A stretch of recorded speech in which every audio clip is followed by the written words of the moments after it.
We would like to welcome you all again to the Community Violence Intervention Addressing Gangs, Understanding Youth Gang Involvement webinar. As a reminder, this webinar is being brought to you by the National Gang Center, which is supported by the Office of Juvenile Justice and Delinquency Prevention. The National Gang Center exists to help communities implement comprehensive solutions to prevent gang violence, reduce gang involvement, and suppress gang-related crime. For more information about the Gang Center, we recommend visiting the website linked on this website. As we get started with our webinar today, I will now turn it over to our moderator, Dr. Celeste Vojdalevich, a senior research associate from the National Gang Center, who will go ahead and get our webinar started. Thank you, Celeste. And thank you, Sterling, and welcome to all of you for joining us today at our webinar. We know that regardless of whether we talk about cities on the coast that are dealing with gang issues, or whether you're from a small community or a rural community in the Midwest, community violence is a major societal concern. As part of understanding community violence, we really need to recognize the impact of gang violence, youth gang violence in particular, and its connection to community violence. So in today's webinar, we're going to delve into some various aspects on youth gangs and gang violence. So some of the objectives for today's webinar are to understand the process of entry into gangs, including motivations, methods, and risk and protective factors. And we need also to recognize differences in gang involvement, including the duration and association and embeddedness in gangs. Another objective of today's webinar will also be to identify appropriate programs based on risk and protective factors to support gang disengagement. And we understand that all of you are looking for solutions to your gang issues. And we also understand that everyone's gang issue does not look the same. So the local issues may be very different from one city to another city and throughout the United States. We have the opportunity here to meet with all of you, and we'd like to begin by getting to know our audience a little bit better. So we are going to do a poll to understand what disciplines or which disciplines you represent. So if all of you would please enter your information, we can see who's joining us today. And we have a very large group.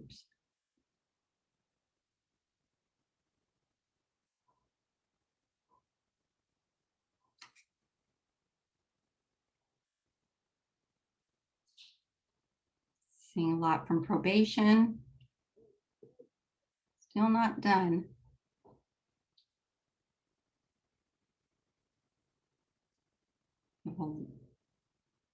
Okay, here are the poll results. So from, we have a lot from probation today. We have law enforcement also represented, community-based organizations, mental health, research, schools, street outreach, and youth service providers. So we really have a representation from all the disciplines. So that's wonderful. So it's really going to be a very rich discussion, I think, because we will have opportunities for Q&A at the end of this session. So without further delay, I'm really privileged, and we can probably take those results down. So, and without further delay, I would like to introduce our presenter for today's session. Dr. David Pyruz is an associate professor of sociology at the University of Colorado Boulder. He is also a faculty associate in problem behavior and positive youth development program in the Institute of Behavior Science. He received his bachelor's and master's degree in criminology from California State University, Fresno, and his PhD in criminology and criminal justice from Arizona State University in 2012. He is the co-author of Confronting Gangs, Crime and Community, the co-editor of the Wiley Handbook of Gangs, and the author of a National Institute of Justice white paper on the relationship between gang affiliation and restrictive housing in U.S. prisons. And hopefully I've done your bio justice, Dr. Piruz, and if you'd like to add anything to what I haven't already covered, you're welcome to do so, but it's a real privilege to have you presenting today. So I'd just like to welcome you, and if you'd like to add, and then the floor is entirely yours. Absolutely. Thank you, Celeste, and thank you for that introduction. Thank you to the National Gang Center for inviting me. It's a pleasure to be here and to join Mr. Donnie Gomez and Mr. Tyrone Humphrey on this webinar.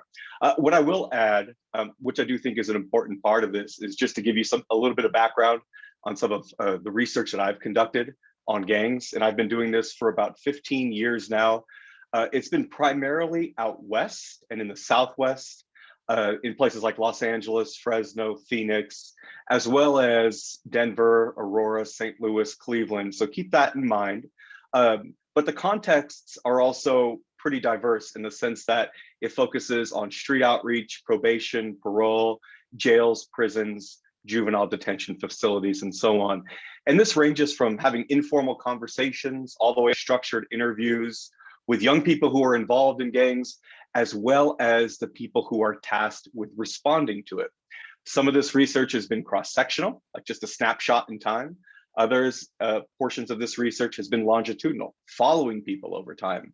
And this is basic research, as we call it, like that's like descriptive or exploratory, like internet usage, how gangs use the internet, as well as evaluating policies, programs, practices. So for example, I'm currently evaluating the city of Denver's multidisciplinary team intervention that uses street outreach, as well as we're about to get started on a replication and extension of functional family therapy gangs with juvenile probation here in Aurora in Denver.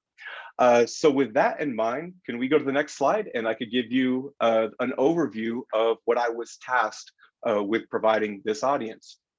And that is to be able to outline the motivations, as well as the risk and protective factors that are associated with gang membership.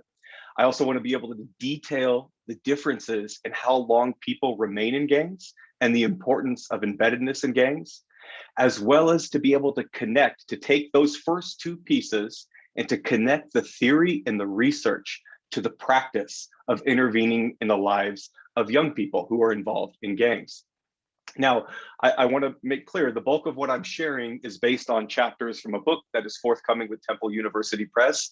And I need to acknowledge my colleague, Scott Decker from Arizona State University, and James Densley from Metropolitan State University in Minnesota, where we were responsible for synthesizing this large literature on these topics. And so at the end of the presentation, I'll share more with you to the extent that you're interested in learning more about the book. All right, so let's go to the next slide. And what I need to do is to start by establishing what our areas of interest are. We could think of these as like the contours or the parameters. And it's really important to first highlight that gang membership is a trajectory in the life course. It's a pathway of development, not unlike other predominant trajectories that bring meaning to our lives. And this could be romantic relationships, it could be religious affiliations, employment, schooling, and so on. Now, what you see on this slide, this is a hypothetical trajectory. I'm not saying that everybody follows this pattern who has been involved in a gang, but the main point here is to say, we could break up gang membership and people's involvement in these groups into three stages. You have this pre-gang stage, the in-gang stage, and the post-gang stage. Now, most people, or only some people, enter this trajectory while most people don't. Some people stay for a long period of time while most people don't. And some people escape largely unscathed while many people don't. Now, what you'll notice, there's 2 points. These are transition points, entry and exit. And these points help to define sort of our overarching trajectory in the life course. This is not unlike how people follow like this educational trajectory. And then when you graduate from high school, that's an event. Or like when you end a marriage, you sign divorce papers that symbolizes the end of the relationship. Those are events. So entry and exit into gangs represent events. And sometimes those transitions come to represent turning points.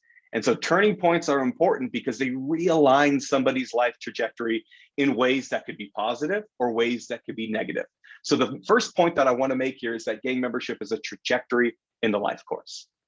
Now, on the next slide, what you see is in the pre-gang phase. So before people enter into gangs, this is that period of time. And what we're really interested in here is to say that these risk and protective factors ultimately propel this trajectory upward, right around like age 12, for example, on this chart. That's when you see that inflection point. And then around that point of entry is the reasons that young people give for joining. And it's around that point when you cross that 50% threshold, when you're more likely to be in than out of the gang. And that's when we believe that people self-identify as a gang member, which symbols their transition into the group, which is part of a larger process of that trajectory moving upward. So that's the pre-gang phase, which I'll focus on in just a bit. Now moving into the next section, we have the in-gang phase. And ultimately our interests start to shift here. Again, we can't go back in time, we can't change the past, but we can change the future for these young people. And so there are two primary areas of focus. One is the length of gang membership, the time elapsed between entry and exit. In other words, we are moving horizontally on this chart. The other is embeddedness, or individual immersion within gangs, moving vertically up higher onto this chart. So those are the other two things that I'll review in this presentation. And then lastly is the post-gang phase. And intervention is not something that should wait. It's not where we should be, it should be beginning almost immediately upon entry, provided there's a window of opportunity, provided people are ready to change. But the ultimate goal here is to shrink the width and to shrink the height of these trajectories as much as possible. Now, it's not just about transitioning from red to green on this chart. It's about ultimately getting down to what we think of as trivial or negligible levels of embeddedness in gangs, like what you see around age 10 or age 20 on this chart. There may be a connection to the gang, but it's no longer meaningful or impactful. So with that in mind, let's move into the first part of this presentation, the pre-gang phase or entry into gangs. And I'll summarize the state of knowledge upon entry into gangs. And I think I should highlight first, though, that national surveys show that about 400,000 young people join the gang each year. So with that said, let's start by talking about risk and protective factors. So what this refers to is that something that either elevates or lowers the likelihood that someone ends up in a gang. Now, for the last 30 years, social scientists have been studying these factors. And originally, it was about what differentiated the kids involved in gangs from the kids who weren't involved in gangs. In other words, it was a cross-sectional comparison. One snapshot in time, what differentiates them? Now that changed. As soon as researchers started to realize that the powerful influences of the gang extended beyond crime and beyond victimization risk, and it extended to things like changes in attitudes, experiences, routines, norms, and values. In other words, those risk factors, what they found was when kids got involved in gangs, the risks got riskier, the protections got less protective. And so that led researchers to instead focus on prospective studies. Now, these studies follow people over time. You essentially have a group of kids, none of whom are involved in gangs, and you follow them over a period of time. One group ends up going on to join a gang, the other one doesn't. What differentiates these kids? That's what's represented on this slide. So these are risk and protective factors, and we organize them into domains of individual, family, peer, school, and community factors. And this is based on the most recent reviews of the evidence. Individual factors, low self-esteem, low interpersonal skills, and lower self-control, they tend to predict kids who end up joining gangs versus those who don't. Household disadvantages are important to understand, but it goes beyond just socioeconomic disadvantages. You also find a good amount of evidence to show that there's intra and intergenerational gang membership in households. It could be the brother It could be the parent, the uncle, the aunt, and so on. Now, in households, another risk factor is poor supervision of children's activities. Now, peer influence, most of us know and understand how important peers are. Peer influence is not just represented in terms of peer behavior. It's also represented in terms of peer attitudes, especially attitudes that tend to be pro-gang attitudes, that it transmits these positive attitudes towards the gang, which in turn are likely to get transmitted to the kid who ultimately joins. Now, school performance is also lower, and you're more likely to see school failure before people join gangs, which is then exacerbated even more when kids join gangs. And lastly, community characteristics diverge. Youth who end up joining gangs are more likely to be from either urban, high crime, or low socioeconomic status communities than youth who do not. But it's important that we make clear that even in the most disadvantaged communities, most kids do not end up in gangs, which leads me to my next point to emphasize. And that is, while there are these risks and protective factors for gang membership, there is not a single factor. There's no gang gene. There's not like a standalone gang family or a gang experience that constitutes such a strong signal that we could uniquely rely on that factor. Instead, it's cumulative risk, not independent risk, that is important. And that was demonstrated in this multi-site study that was part of the evaluation of the gang resistance education and training program. More risks, fewer protective factors mean that people are more likely to end up in gangs. Now, what does that mean at the ground level, on the street level? Well, ultimately, it means that building screening tools for secondary gang prevention needs to be built around these inventory of sturdy risk factors. So Karen Hennigan, for example, in Los Angeles, she developed the gang risk of entry factors, which is known for GRID in Los Angeles as the YSET, or the Youth Services Eligibility Tool. Okay, so these are the risk and protective factors. Let's shift to talking about the motivations for joining. So why do people join gangs? We can think about this in terms of pushes and pulls. Now, pushes are the factors that compel gang involvement. In some ways, they're like risk factors, but kids don't think about how their low self-control or poor school performance leads to gang involvement. Those factors don't materialize into action in the mindsets of youth. Instead, push factors are reasons that are external to the gang, which can include like a powerlessness to resist involvement or a fear of violence. Pull factors, alternatively, are reasons that are internal to the gang, that include attractions or selective incentives that are offered by gangs. Now, pull factors tend to be more common than push factors, but what are these motivations?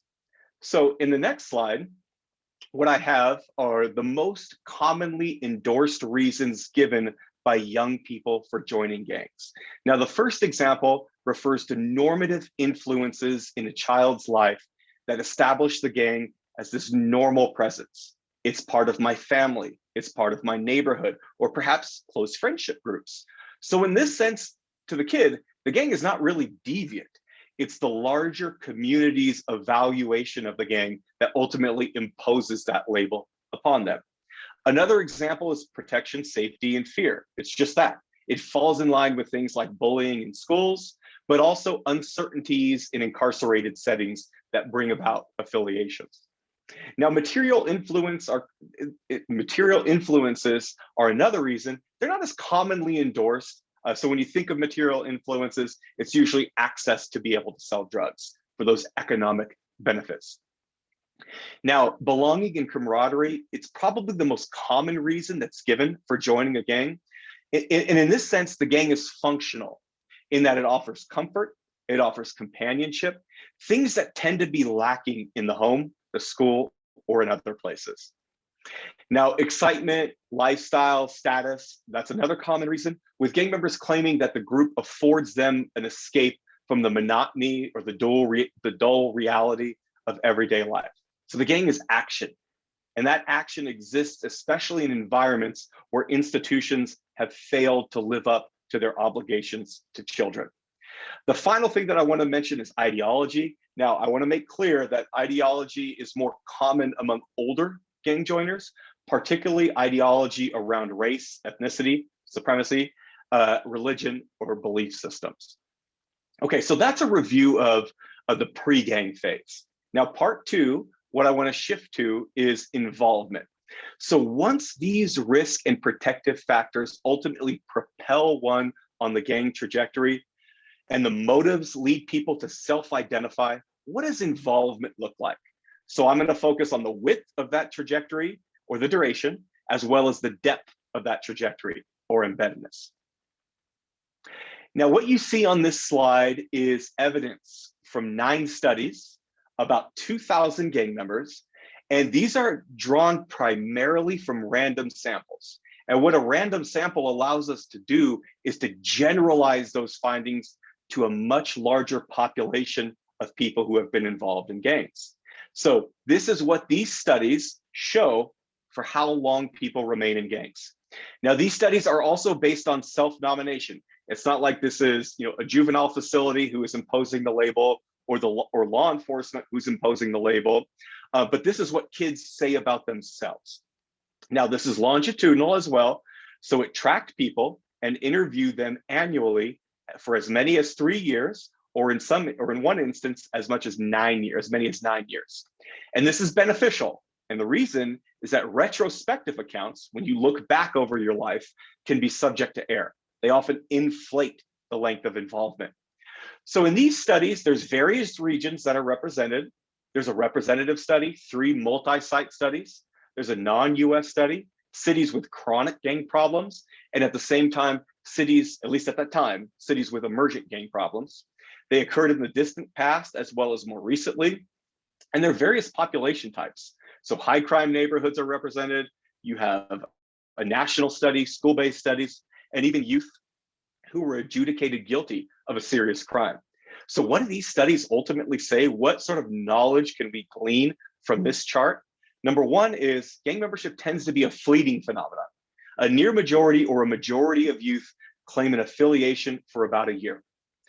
The second point is gang membership is not a lifelong commitment, as nearly every youth who joins a gang also leaves one. The third is that there are some people who remain in gangs for prolonged periods of time. You could see that evidenced with the Denver study, Philadelphia, Phoenix, and a representative study of the United States.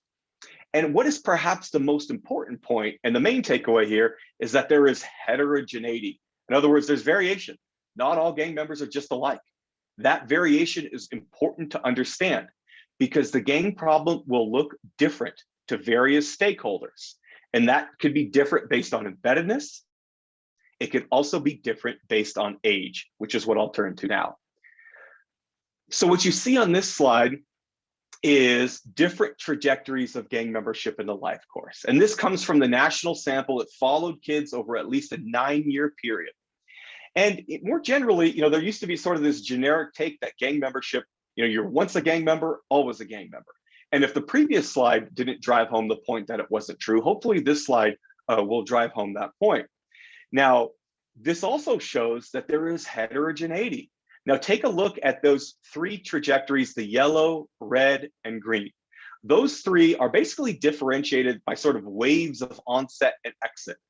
So they're pretty fleeting, they're confined to adolescence, and we could distinguish them based on whether a kid joined in their preteen years, their early teen years, or the late teen years. These 3 patterns, they compose 70% of the gang-involved population in this US representative study. Now, there are 2 persistent groups, and they're differentiated by whether they joined in their preteen years and then stayed for a while and dropped off, or if they joined in just about those early teen years and then they stayed in all the way into adulthood. But notice it's just 4% of the overall population of people who are involved in gangs. Now, there's also an adult onset group. About 20% of the sample joined a gang for the first time in their life as an adult. And that's different from what we've typically thought of as youth gang involvement. Again, this is adult gang involvement. Now, based on the target population with whom stakeholders interact, you can see that all of you who are attending this presentation you may be encountering very different types of gang members and different intensities of gang involvement. So those who work as school counselors with middle school children might be seeing something very different than those with law enforcement who are dealing with gang populations in emerging adulthood around the ages of 18 to 24, which leads to the next slide and to highlight embeddedness in gangs. So there's a couple of points that I want to make here. And for starters, when we're talking about embeddedness, what we're referring to is individual immersion in gangs. So in prior years, you would often hear, either you're a gang member or you're not a gang member. And then people attempted to nuance the gang member part by saying, well, either you're core or you're fringe. And while that's useful, we think of this more in network terms. In other words, as a network concept, what it recognizes is that people are differentially embedded in various networks. So you have your family, school, extracurricular activities, jobs, church, friends, and so on. But we got to remember, we all have the same 24 hours in a day. So the contention here with embeddedness is to say that the more you're embedded in gangs, the less you're going to be embedded in other networks. And the more you're embedded in one, the more susceptible you will be to the influence of, say, the gang. Just like if you're deeply embedded in a religious congregation, the more likely you're going to be susceptible to those religious influences. So what does embeddedness mean? There's four things, really. One is about status, so somebody's identity or position in the gang. Another part of this is about their associations, which refers to how much contact someone has with a gang and the proportion of their friends who are in a gang. The third is behaviors. And this is whether it's symbolic or like hostile behaviors. This could be anything from flashing gang signs, wearing gang colors, along with participating in gang fights. And then lastly, it's about power, which is really about influence. How much influence does the gang have over the gang member? And how much influence does the gang member have over the gang? So those four things come together to refer to embeddedness, and it recognizes that there are many shades of involvement, and we ignore those shades at our own peril. Because I would venture to guess that most people who are here in attendance who have with gang populations have encountered these two types of groups. One is you get somebody who identifies as a gang member, but they are not embedded in the gang whatsoever. In other words, it's just a fixture of their identity, sort of a normative component of their life, but they don't participate, they don't bang, they're not involved in gang activities. Likewise, you've probably seen that kid who doesn't claim a gang affiliation or at least denies it altogether, but they're completely embedded in gangs. And so what you see on the right side of this slide is evidence of this. This is from a 5-city study that I conducted with my colleagues Scott Decker and Rick Mull. And those black columns, those represent people who are current gang members. The dark gray columns represent people who are former, self-identified as former. And those light gray columns represent people who have never claimed a gang affiliation in their life. Now the 0, all that refers to is the average. If you're at a 1, it means that you're a standard deviation above the average. You're pretty far above the average. And what you'll notice here, though, is the current gang members, as you would expect, are the most deeply embedded in the gang. But take a look at the 40%, those dark gray columns. That's 40% of former gang members who score above the average. There's also 10% of the non-gang members who score above the average. And so the point is to say that these people who score above the average are going to be more susceptible to the gang's influence than the people who score below the average. Okay, so with that, keep this in the back of your mind as we move into the next section when it comes to exiting gangs and promoting interventions. Now, just like there's about 400,000 youth who join a gang every single year, there's about 400,000 who exit. That's just stock and flow. Again, if the number who exit is larger than the number who enter, well, our gang problems would be declining in the United States. And on the flip side, our gang problems could be increasing if more people were joining than leaving. Now, let's go into the next slide about interventions. So ultimately, what we want to do is to hasten the process as much as possible, ensuring that youth are able to transition to positive commitments and positive relationships. And the reason why we want to intervene is because there are a lot of consequences associated with gang involvement. And over the last 3 decades, here's an inventory of these consequences that have been identified. Now, some of these areas are more established than others, to be sure, but what is notable is that gang membership is not uniquely associated to crime or criminal justice outcomes. It's also related to economic outcomes, family outcomes, health outcomes, and so on. But ultimately, the sooner you get people out, the less harm is done, which is why interventions are so critical, of course, in addition to prevention. So what I want to do in this next slide is to highlight several of the considerations for interventions that aim to promote what we refer to as disengagement from gangs. So number one is we want to focus on the population of gang-involved people that have lasting associations, not the fleeting ones. In other words, many people could come and go from the gang without any sort of intervention whatsoever. Ultimately, the greatest benefit, whether it's for the kid, the family, the community, is targeting youth who are likely to stay in gangs for the longest period of time.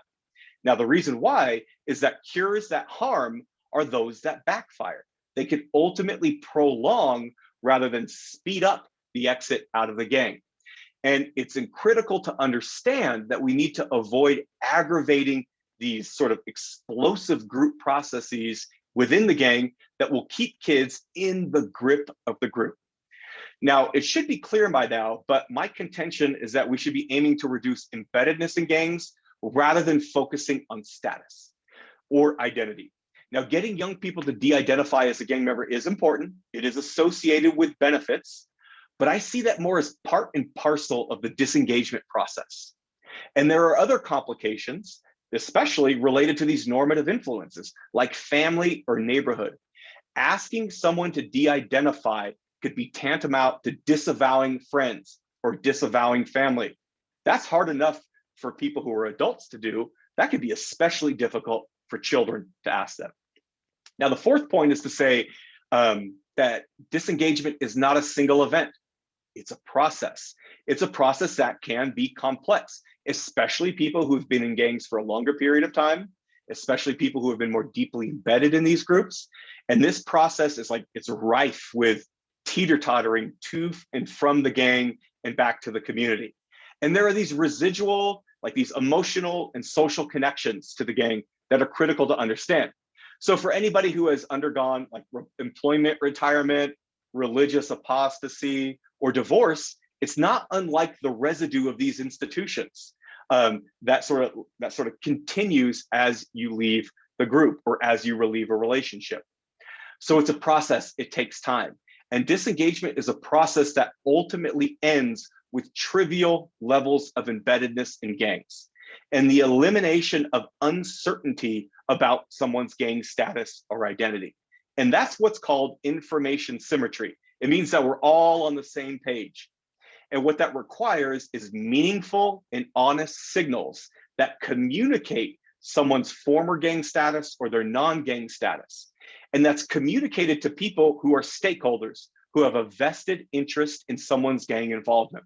That could be the gang itself, rival gangs, neighborhood, family, and perhaps most significantly, the police, prosecutors, or judges. And these interventions are part of what is critical to sustain disengagement from gangs. So that leads us to the list of interventions that are effective for promoting disengagement from gangs. And what you see here is an empty slide. And the slide's empty because no interventions meet the standard of evidence. These are rigorous standards to say that an intervention promotes disengagement from gangs. And these standards are based on the blueprints for healthy youth development. Now, hopefully that will change, and I suspect that it will change in the upcoming years, but thus far, there are interventions that look very promising. And these interventions include what you see on this next slide. So along with my colleagues, Katarina Roman, who's at Temple University, and Scott Decker, we linked findings from 3 different studies with very different populations on the motivations that people give for leaving gangs. And we linked those motivations to the theory of change for 6 core themes that we identified of interventions that we found to be promising. The intervention maps on to the motivations that people give for leaving gangs. Now, motivations can also be distinguished by push and pull factors. I talked about push and pull factors for motivations for joining. These matter as much, if not more, for leaving. But they reverse.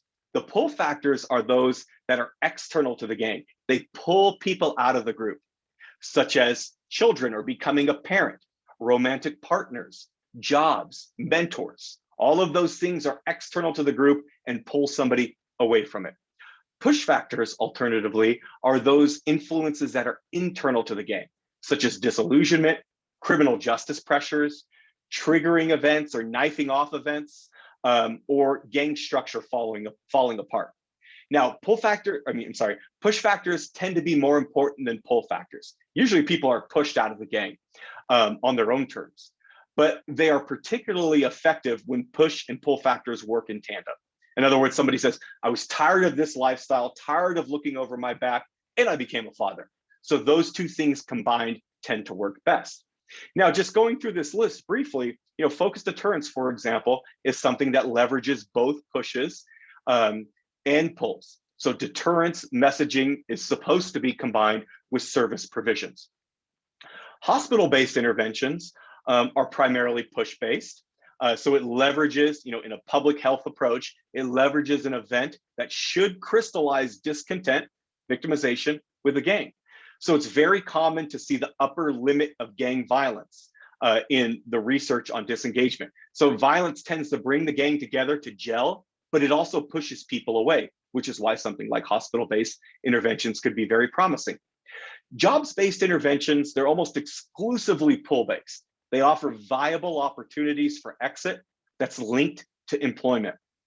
Now, the next three are all relationship-based. So cure violence, consistent with public health approaches, it emphasizes changing norms through modeling with influential mentors and through opportunities. But it's primarily pull-based because it's not connected to disillusionment or other events that promote or life states that promote leaving gangs. Now, the last two are relationship-based. Again, they focus on disillusionment as well as bonds. Now, they're distinguished based on whether it's a clinical intervention or a mentorship-based intervention. So the relationship-based therapeutic example that I use is functional family therapy gangs. And there is evidence, so it's an intervention with the family, usually with a youth and caregiver dyad, and it has shown evidence in Philadelphia, at least, of recidivism reductions for kids who are highly at risk for gang involvement. And rigorous evaluation is in progress for their long-term impacts, and that work has been sponsored by the National Institute of Justice.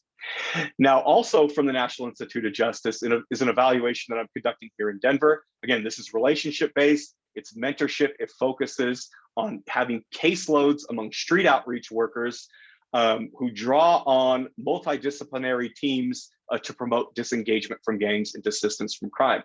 My evaluation of this with my Colorado team should be wrapped up in the next year. So this gives you a sense of sort of the lay of the land on interventions that exist that are consistent with promoting disengagement from gangs.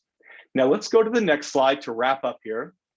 And ultimately what I've aimed to accomplish here is to give you sort of this overview on the state of research on gang involvement, summarizing about 30 years of research with an eye towards using this research to guide practice.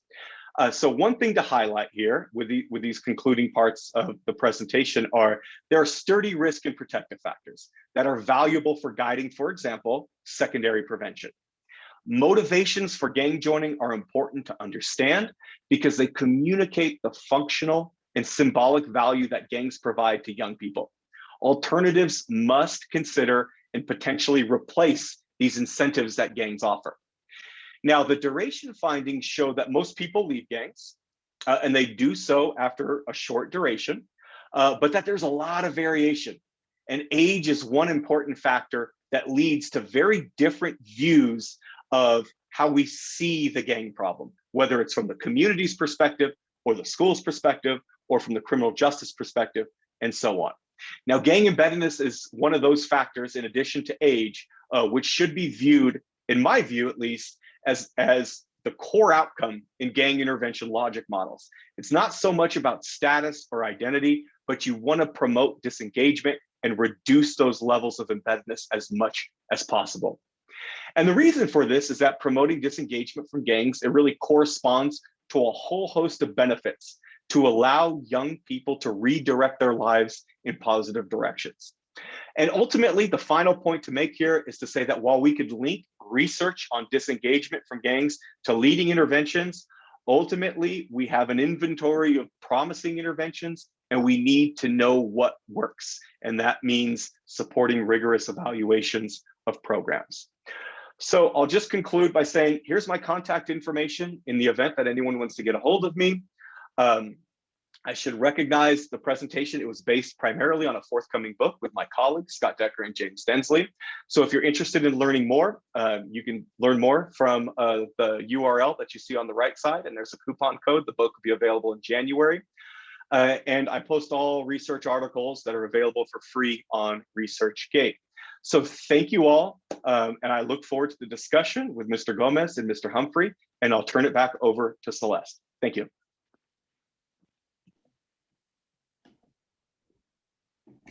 Thank you, Dr. Pyrus, for that excellent presentation. We always wish we had more time. So with that, we are going to move into our panel presentation, and we have the privilege of having two experts on with us today. First of all, we have Mr. Donnie Gomez. Donnie is a senior program manager for the Volunteers of America, Los Angeles, where he manages 4 gang reduction and youth development sites in the city of Los Angeles. He has more than 20 years of experience bringing rival gangs, conducting peace mediations, and working with gang-involved youth to reduce retaliations and introduce them to new environments and opportunities for success. So at 10 years old, Donnie joined a gang. He was looking for an outlet for sports, unaware of how it would impact his future. And as a result of an opportunity offered by a gang intervention worker to serve as a wildland firefighter, Mr. Gomez was able to break the criminal cycle for his family, educate himself, and pursue his current path in gang intervention. And our second panelist is Mr. Tyrone Humphrey Jr. He has more than 10 years of experience in project planning and management for youth-focused, community-based initiative.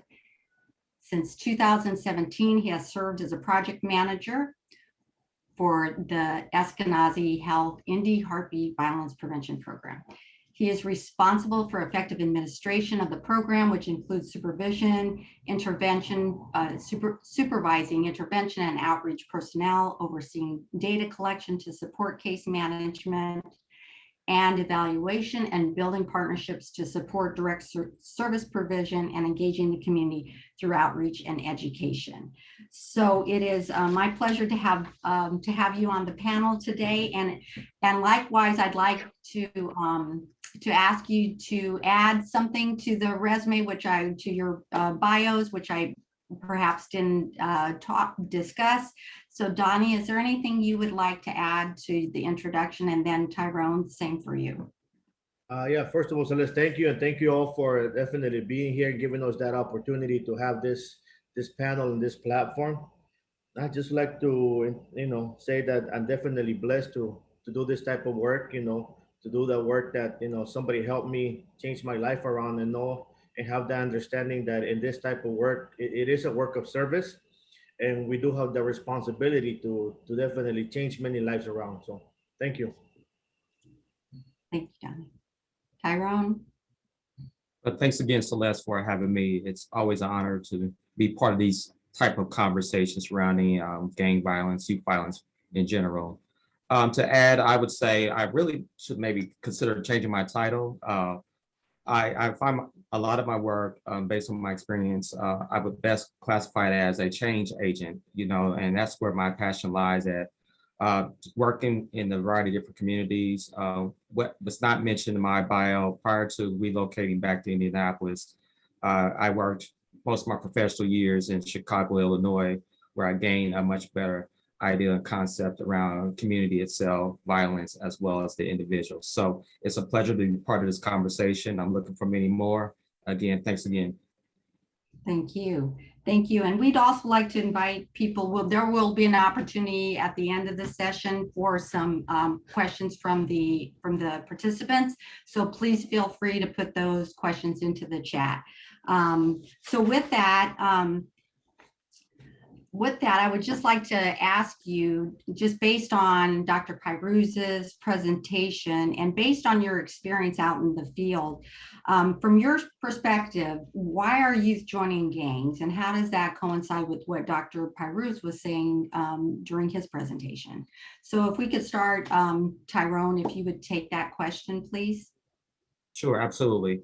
So I thought the presentation was really on point. You know, what we found as a program of why many of our youth have considered themselves part of a gang or involved with gang activity, typically focuses around, as Dr. Piruz mentioned, those risk factors, which is a commonality that we have found and assessed with all of our youth in our program. They look different, obviously, from one youth to the next. And in that, what we've often noticed and learned in this field of work is that gangs actually offer and fill a specific void at times to these youth to address some of those risk factors. We all know that every child wants to be loved, wants to be loved with the attention and nurtured at the very best. And sometimes these gangs offer those opportunities and abilities.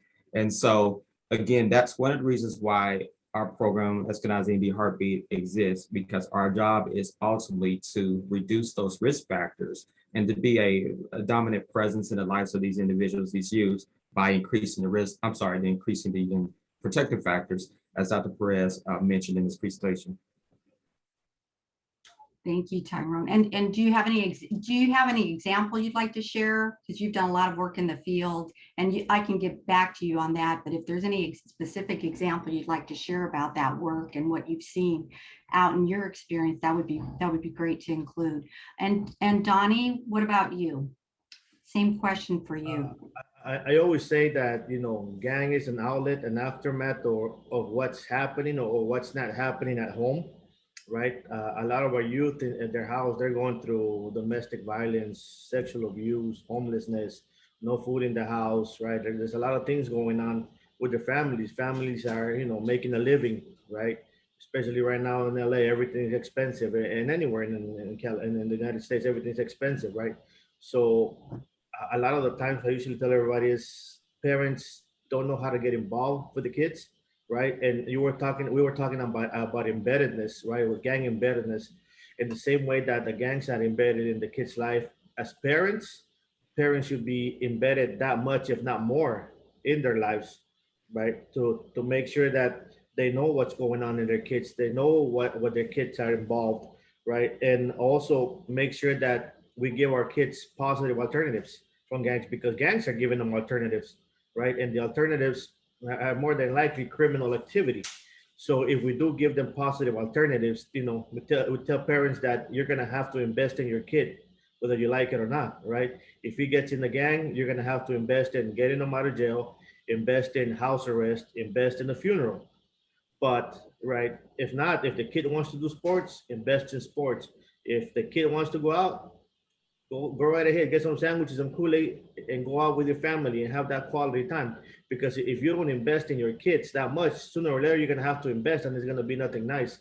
So I think really the embeddedness, lack of embeddedness, a lot of the times of the parents, you know, it makes it harder, difficult. And a lot of parents, you know, us as agency, we have to educate them on what it is around their own community that they can do with their own families. Because a lot of the times they don't know, you know, so we have a list of 100 free things to do around your community, right? So that they can recognize it and start to get involved, get embedded in their kids' lives. Thank you. So a lot of bringing resources and educating the parents, Donnie, helping the parents, being a family, providing support to the family. Yes, because at the end of the day, that's what we're doing as an agency. We're getting involved, we're getting embedded, right? So we want to make sure that in that factor, we involve the parents, right? And they're the ones that should be taking the lead. We're just guiding, we're just facilitating, we're just providing. Yeah, thank you, thank you. And Tyrone, were you gonna add something? I was gonna just add, Donnie, I think did extremely well with explaining that that relationship is critical. As Dr. Perez, Peruz mentioned earlier, the relationship-based therapies or programming is critical to the success of each and every one of the youth that we're involved with. We are primarily a hospital-based program with a spinoff to now us being a community-based program, but my staff would argue and in pride would speak highly about how much of our success has been based on those relationships. And that's not only relationships with the youth, but we also involve the parents, as Donnie mentioned earlier, and any other person identified in the community that's considered a natural support of that person. We get them at the table, we involve them. And so it's just, again, critical, and I continue to use that word because it is that much important to me in my program, is that we get the entire community or the village a part of this, to get behind this issue and to fill that void in comparison to what a gang is offering. Yeah, and that's an excellent point to say what you said about identifying someone that's important to the youth. It could be somebody outside of the family. So that's a very good point. Thank you. So what has led you to youth being less involved in gangs? Donnie, what do you think has led to youth being less involved in gangs? You talked a little bit about, some of the family involvement and helping the families. What other things come to mind? We have to get to know the reasons why they want to join or why they have joined the gang, right? So we really have to know that foundation, right? Because a lot of the times, sometimes they might tell us, oh, because, they're my friends, I grew up with them at school, but at the same time, there's a lot of kids that those are their friends at school with them, but they never joined, right? But what's the real reason, right? But then we find out, as we get to know them a lot deeper, that they might not have a good relationship at home. Okay, so we got to start with that to see what's broken and really start to work on that area. We do that individualized assessment, right? To find out again, really, what do we need to target? Do we need to target a better relationship? Do we need to target that they maybe have too much idle time? The parents are out there making a living and they really can't spend a lot of time with them. So these kids have a lot of time. So what can we do, right? So some kids might like sports, right? Some kids might like art. Some kids might like music. It's not for me to decide what's gonna keep a kid out of gangs, right? But for me to be able to facilitate many options and let them choose. Once they choose an option, then it's for me to empower them and enrich that option, right? To have them discover it. But now I have a kid that he might have told me, look, I'm spending about 60% of my time with a gang, right? And now by getting them involved into things that he wants to do, not that I want to do as an agency, but that he wants to do, right? He might be just going down to 20 or maybe less than that. He might, next thing he might want to go and, get his high school diploma, right? He might want to go and learn a trade. But I think it's more than anything, we as an agency have to really ask them. And after we ask them, we have to have them take ownership and responsibility. Make sure that they understand, okay, you got to do this part, right? You want to learn certain things, and that means you have to come. Like we have a boxing gym in one of our areas. And the kid said, well, he likes to fight a lot. He wants to box. Cool, no problem. I'll pay for it. I'll get you all the gear with the condition that you're going to be in that gym 4 times a week minimum, right? So when that kid doesn't go, we'll go and knock at his door. We go where he hangs out and we'll go grab him and we put him in the gym. And little by little, he starts to get away. He starts to spend his time productively, right? He starts to have those pro-social activities. His friends are also seeing him as, oh, this guy's boxing. This guy from the neighborhood is doing something positive, right? So he pulls in a couple of even more guys with him, right? But we start to find out and we start to empower them and them taking that responsibility that this is what you want. We're getting you involved. We're supporting you. And, we can't expect our kids to be perfect. A lot of the times, we say, well, I'm giving them what they want. Why don't they understand? Us as adults are not perfect, and we tend to procrastinate. So why not kids, right? but it's our job to make sure that, we hold them responsible. We let them understand that they have to mature, they have to grow up, and this is part of life, right? If they want to do this. So that's how we start to get them less involved, not just in the gang, but in criminal activity. Thank you. That's a good point. Thank you. Yeah, and it's a good point because you're talking about replacing what the activities with the gang with something positive. You're replacing that activity. You're not just taking something away, you're actually replacing something of value to them. Tyrone, same question. Sure, and if I could add, I know from our experience that, as I mentioned before, the increase in protective factors is really instrumental with reducing the embeddedness of a youth in their involvement in the gang or in violence in general. And so we all know there's different levels to a person and their membership with the gang. Our program prides itself from a preventative perspective of trying to reach out to those individuals before it gets to a point where they're at the table trying to decide on whether or not they should join or not. We've had and continue to have a lot of success in doing that, and much of that is done through those relationships, as I was pointed out a moment ago. Staff increasing their time, building that rapport, mending relationships, assisting with mending relationships with that youth and other individuals, peers. Us being there at the table when we've had to advocate for youth to get back into school, suspended, expelled for a variety of or various different reasons. And so again, it's meeting the youth at that level where they are to being open and vulnerable. Our job ultimately is to assist and to equip them with the tools they need to sustain their success after they leave our program, but at the same time to reduce that embeddedness in terms of that gang or that activity perhaps there in that community. Thank you for that. Thank you. Anything else, Donnie? Any comments as we move on to the next question? No, I just think, again, I just want to make sure that, everybody understands that when it comes to what it takes to get a youth out of gang, it's not for us to decide, but it's for us to facilitate many options. And again, just empower them and teach them personal responsibility and what it is to get to those goals. There's a lot of the times I see a lot of places that they say, well, religion is going to change their life. Well, education is going to change their life. Well, a job is going to change their life. Well, maybe so, but it's not a one size fits all, right? So I'll just have you choose. I'll hold you responsible for it, and I'll guide you through the journey. And if that doesn't work, that's okay. We'll try something else. Yeah, good point. Thank you. Yes, go ahead, Tyrone. As another piece I would like to add as well is also the involvement of the parents. So I see a lot of the messages throughout the chat in terms of parental involvement. When there are opportunities where we can engage the parent, we are definitely a program that does so. We know that parents are the first teachers, and often our time is limited as with working with these youth in our different programs throughout the nation. And so when after working with us for 4 to 6 hours and maybe in one given day, those same youth have to go back home to those communities. Those same youth have to go back home to those households.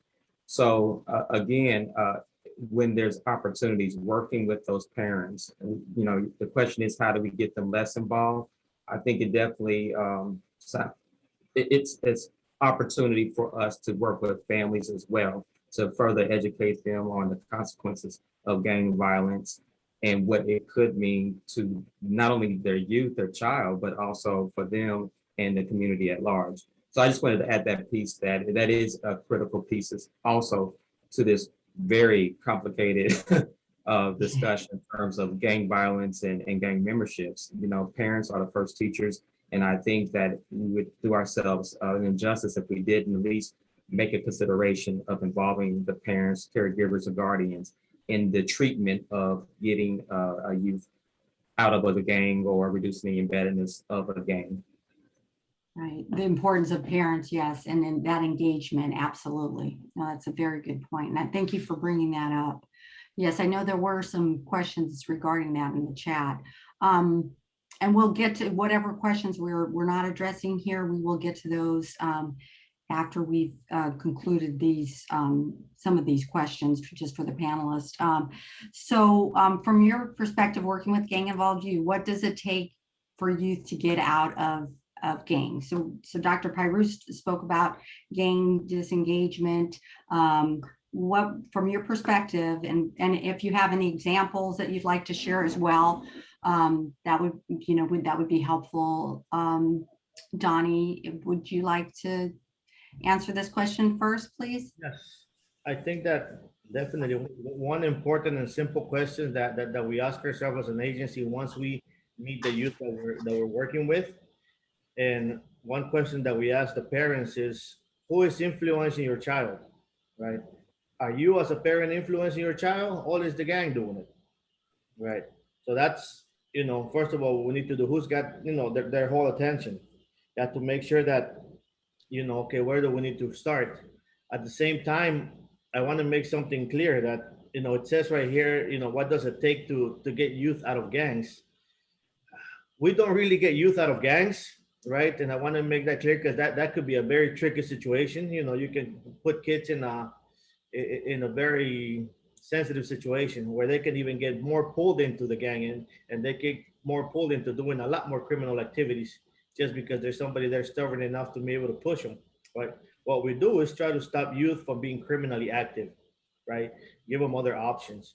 Well, like I say to everyone, and try to understand this, like, when you were in college and you were in a fraternity, right? You might have done a lot of foolish things in the fraternity, but once you stopped, you stopped doing foolish things. You're still part of that fraternity. They're still your friends.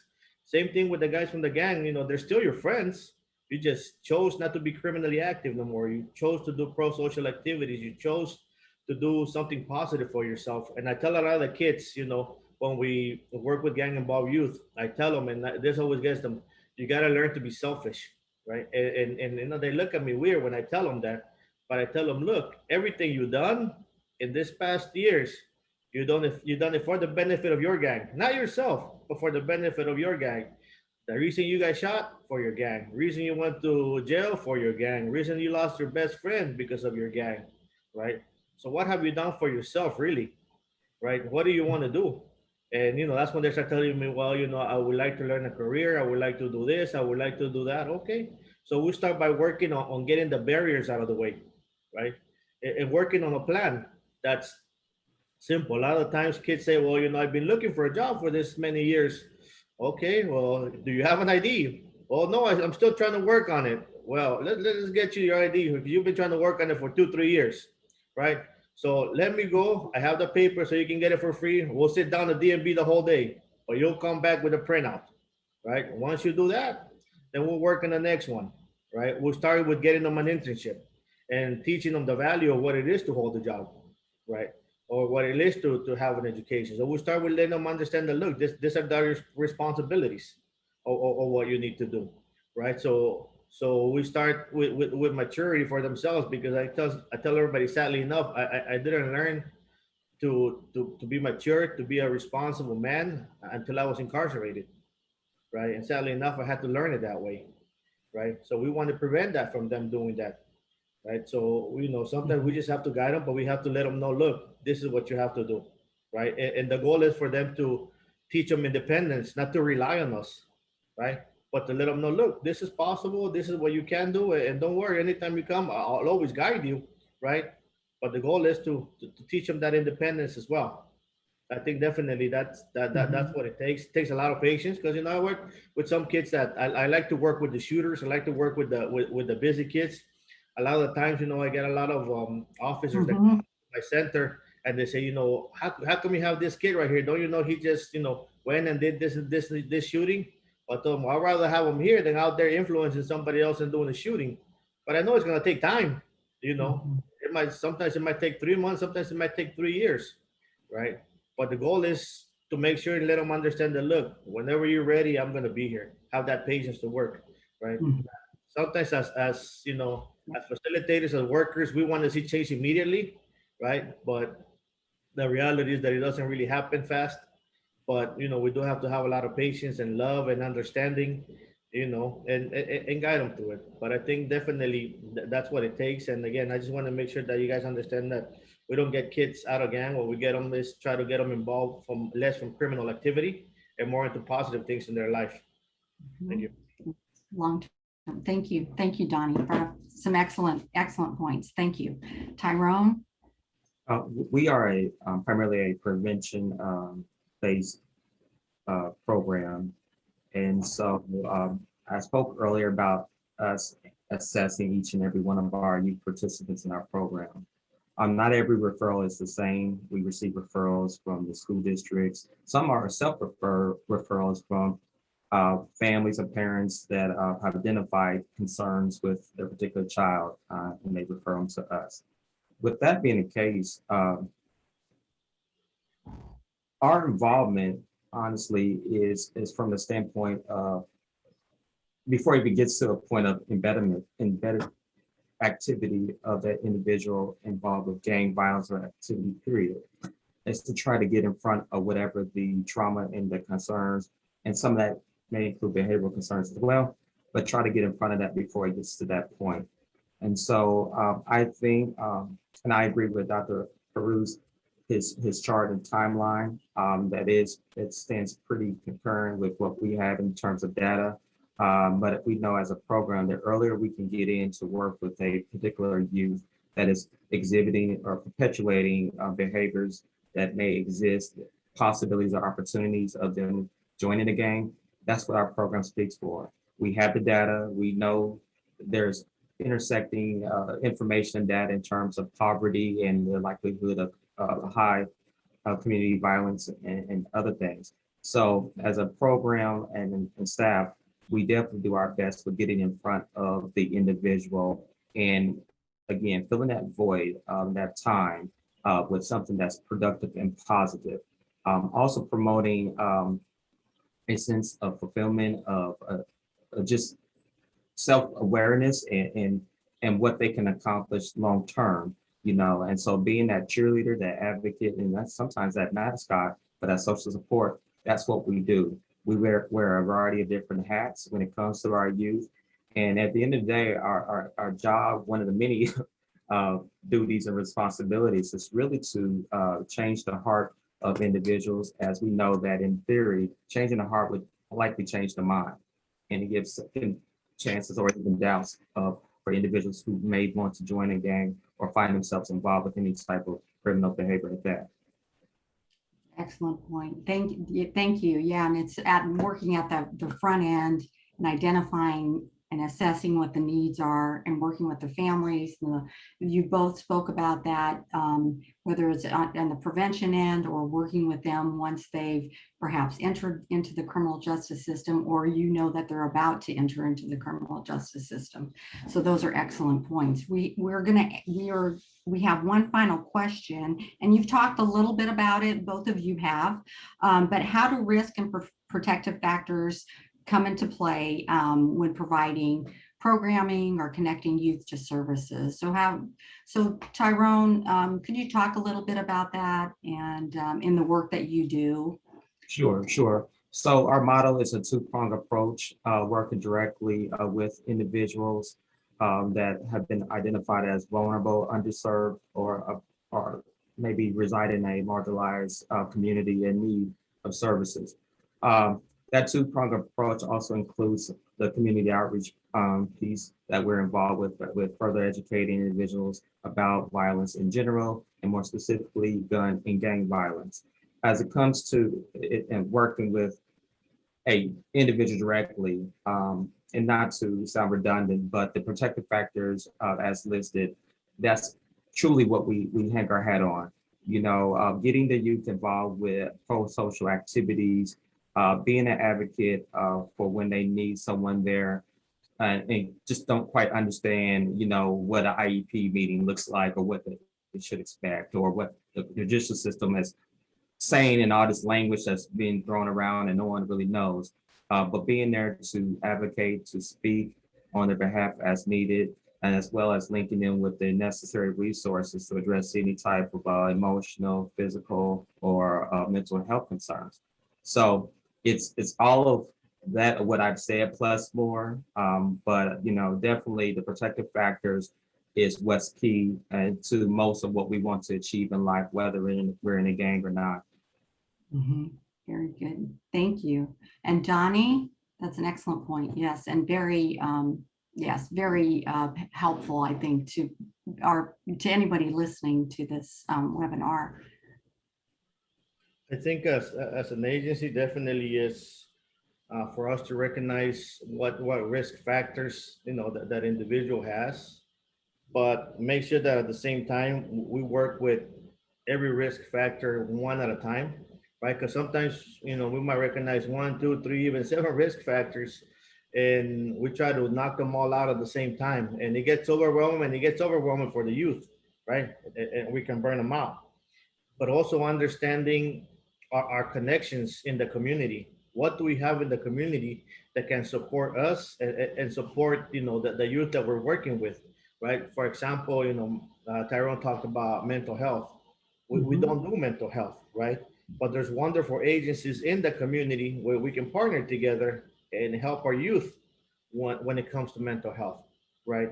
Or any other services that they might do. Understand our role as an agency, that I'm not going to be Superman. We're not going to do everything, right? But understand that there are agencies specifically that can take on some of those roles, and they can support the work that I do, and that we can work together towards the ultimate goal is to achieving the mental state or a healthy state of that individual, right?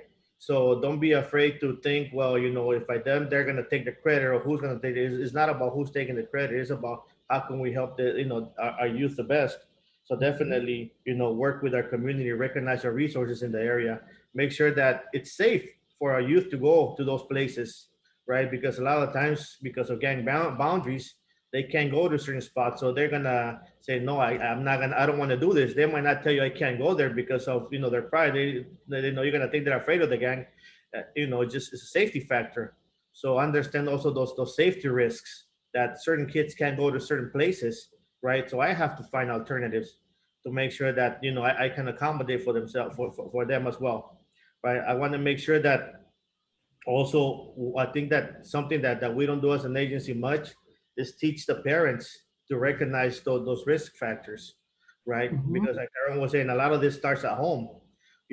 Parents go and they're the ones that buy the clothes that they like. They buy things that they like, things that might be affiliated to the gang. That's going to hurt them, right? So start to let them know, look, this is not going to happen, right? So have the parents recognize those risk factors, whether it's not having a good relationship. How can you start, right? For the parents to go to mental health as well, right? To other factors. Sometimes we have gangs that are families that are multi-generational. And sometimes the parents says, well, I don't want my kid to join a gang. Okay, well, you got to start with you. Stop being that influence where you have, so much things about the gang, and this is what he wants to do, right? So I think definitely, I can't say enough of educating the parents, not just on risk factors, but on alternatives, right? Making sure, because as an agency ourselves, we can't do it alone. We can only influence the kids just a few hours that they come, and in my center, we're open from 10 a.m. to 6:30 p.m. And man, I have, before COVID, I used to have about 40 to 60 kids in the afternoon playing basketball, playing video games, playing chess, recording music, doing things that they like. And, it's overwhelming because sometimes they didn't want to leave, you know. Mhm. But, started to get the parents a lot more involved, because sometimes the parents think, they'll come and they'll drop off their kid and they'll say, fix my kid. I'm like, well, you got to get involved, right? So in our case management, it's a must that the parents have to be involved every other week, because I tell them, look, don't just drop off your kid. I could be a cult. You never know, right? Oh, well, he's getting involved, right? Get to know Yeah. me, because I might influence him the wrong way, right? Mhm. So get involved, because this is really what's gonna take, right? Sometimes I understand parents say, well, I'm tired, I have other kids.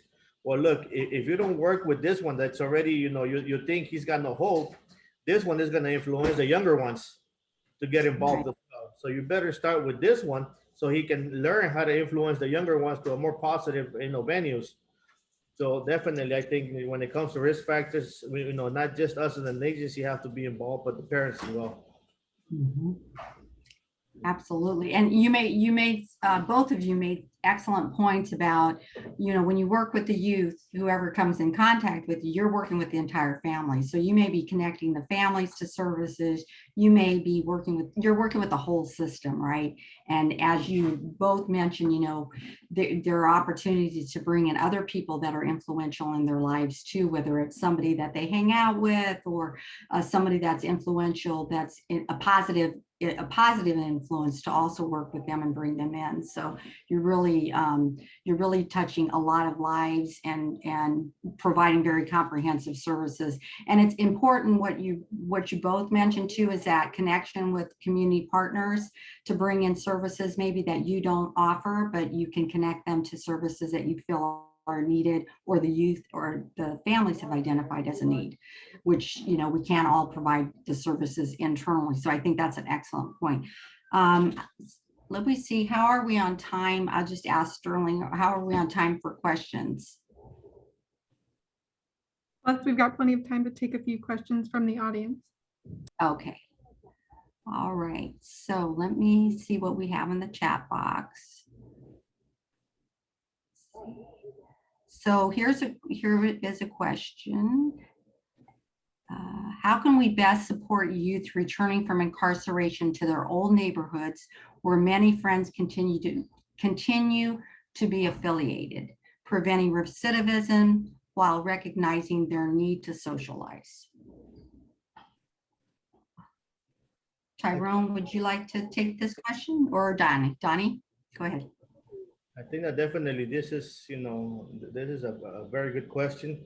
And, sometimes I get, like, for example, I have a few guys that just came out of doing, 15 years, right?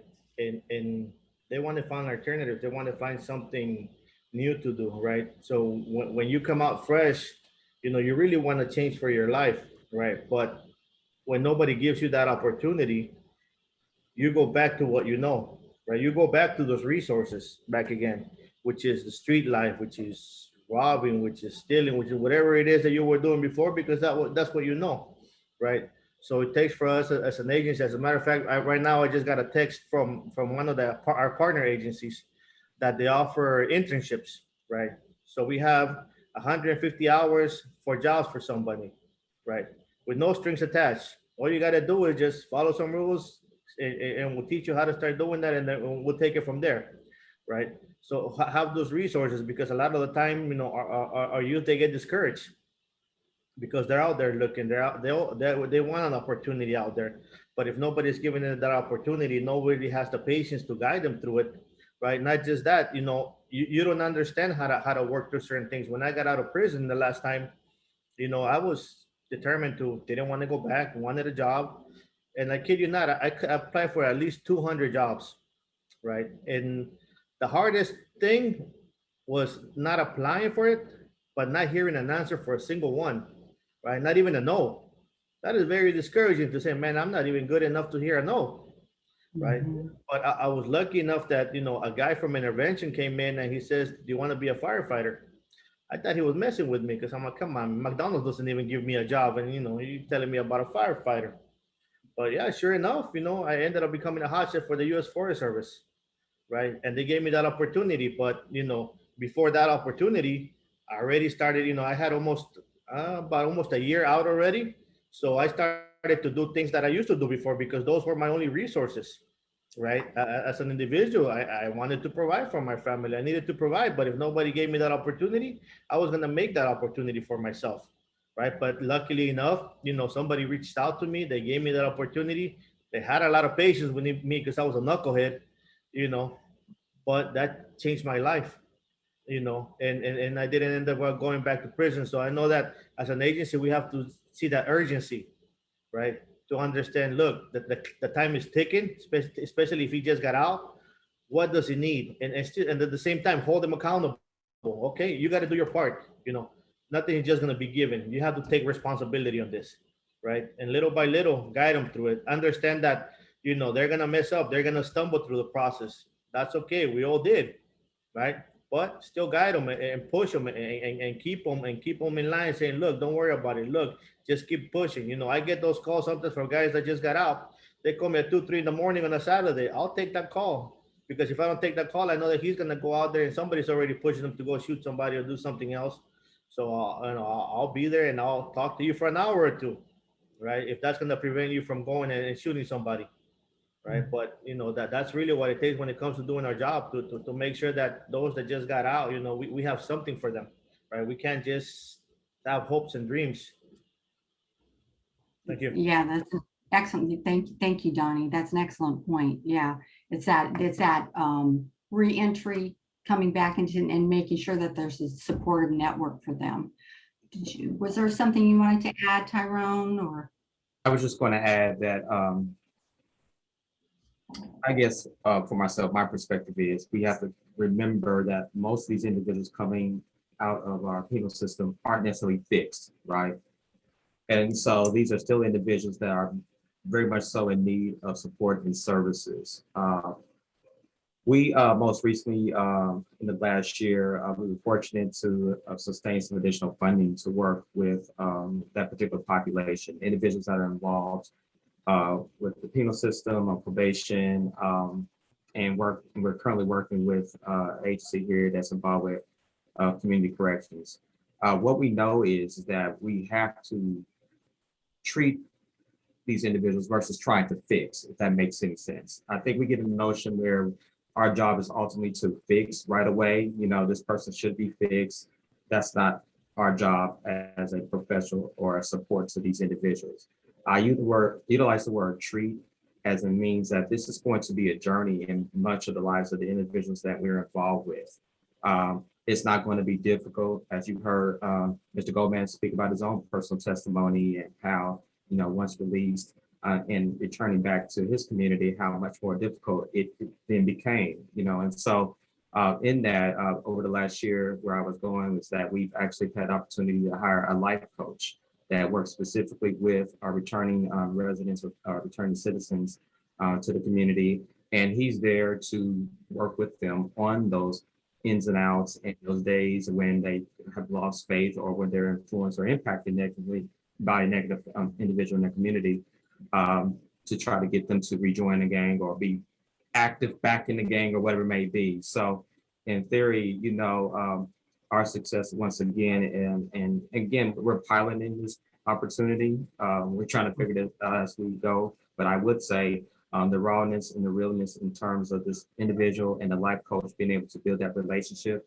This is a person that the participants trust. They can have open and candid conversations about, and the life coach himself is very instrumental and connected to the community to equip them with the tools they need to sustain their success as they move forward, even outside of our program long term. So. And that's important. So somebody to really work with them alongside, not just in the short term, but a long term, because as you've both discussed and Dr. Piruz laid out in the presentation, you know, it's a disengagement or just changes take time. You know, it's a long-term process, and you all mentioned patience, having patience, and really working on a plan and working with each one about what it was that was important to each person, not so much imposing on them what you thought was what was necessary. So I think those were all excellent points. Dr. Piruz, did you have anything to share? I'll just mention it briefly. The area of recidivism, we don't know enough about it. And so this is still an area that we're learning a lot more, especially on the juvenile side. On the adult side, I think we're learning a little bit more just because of the way, you know, with our large prison population. But when we did do this study in the Texas prison system with recidivism, we tended to think about the reentry experience in two ways. And this just came out last year. One is you have to deal with these liabilities or enhanced personal deficits, some of which has to do with imprisonment itself. And the other one is you have to deal with the obligations that you have to the gang, not only in terms of imprisonment, but also in terms of the street. So that's the only bit I'll add. I think Mr. Gomez and Mr. Humphrey answered it great. Thank you. Well, I think we're coming up on our final minutes. So for those of you who we didn't get to who we weren't able to get to your questions, we'll have an opportunity. We can answer those offline, or we'll get back to you on those. Any final comments from the panelists that you'd like to share? Maybe some final comments, just some advice or some takeaways for you. If we could start with you, Donnie. Yeah, I just want to again thank you all for definitely being here and understanding the work that we do as agency and as a community.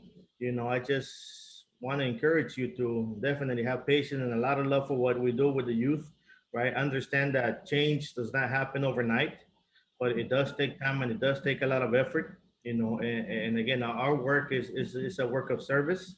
You know, it's not our job to tell kids how they're going to change their lives, but to facilitate many options, you know, and guide them through that journey. Thank you. Thank you, Donnie. Tyrone? Just want to express my gratitude to be part of this very thoughtful and important discussion. My final words would be to anyone that's still part of this presentation is that, you know, it's not a sprint, it's a marathon in so many words. There are going to be trying times. Not every youth is going to be receptive to, you know, the services or to the relationship that you're trying to build or mend with them. However, like in life, you know, we never give up hope. You know, we all are blessed to be in our positions, and with that, you know, we have an obligation to give each and every one of the youth and their families, our communities, the attention, the services, the support they ultimately need to be successful. So again, it's an honor to be a part of this wonderful panel and presentation, and just again looking forward to additional conversations. And I'll stay around a little bit if there's some direct questions that anyone would like to ask. I'm here for that as well. All right, thank you very much, Tyrone. And Dr. Piruz, last but not least. Oh, I think Donnie and Tyrone summarized my sentiments here. So I don't have anything to add. Just thank you, and thanks for the engagement from the group. And you can always reach out to me or reach out to anybody else, I'm sure. And we're happy to respond to any questions. All right, well, I'd like to thank the panelists and thank you, Dr. Piruz, for this wonderful session today. We learned a lot, and there's a lot for everyone to think about. So with that, I wish everyone a very good day. I'm gonna pass it over to Sterling for some final information she'd like to share. So Sterling, the floor is yours. Thank you again to all of our panelists, our presenters, and our moderator as well, Celeste. Again, we would encourage you all, if you have any questions that were not addressed during the session today, or if you are in need of any additional resources, we encourage you to reach out to the National Gang Center at information@nationalgangcenter.gov, which you can see on this site now. As a reminder, there will be additional webinars in this community violence intervention addressing gangs series. And those will help you provide a more in-depth understanding of the effective strategies to address gangs. We will notify everyone who registered via email whenever registration is open up for the next webinar in this series. And you can also view the previous webinars that have already occurred on our National Gang Center YouTube channel. And so at this time, we do ask that all of you please take a couple minutes to complete our evaluation for this session. So you should see a link coming in the chat, or if you have your phone, you can take a picture of this QR code or hold that up with your phone camera, and that'll pull the survey up on your phone. Again, this is completely anonymous, and it provides us incredibly valuable information to help guide our future work, especially in our delivery of webinars. So we will go ahead and leave this site up for a few more minutes so you can access that evaluation. And again, we would like to thank you all for joining us for this really valuable session, and again, for your engagement with all of the questions we had from the audience. But with that, that will conclude today's webinar. And so we hope that you all have a great day. Thank you.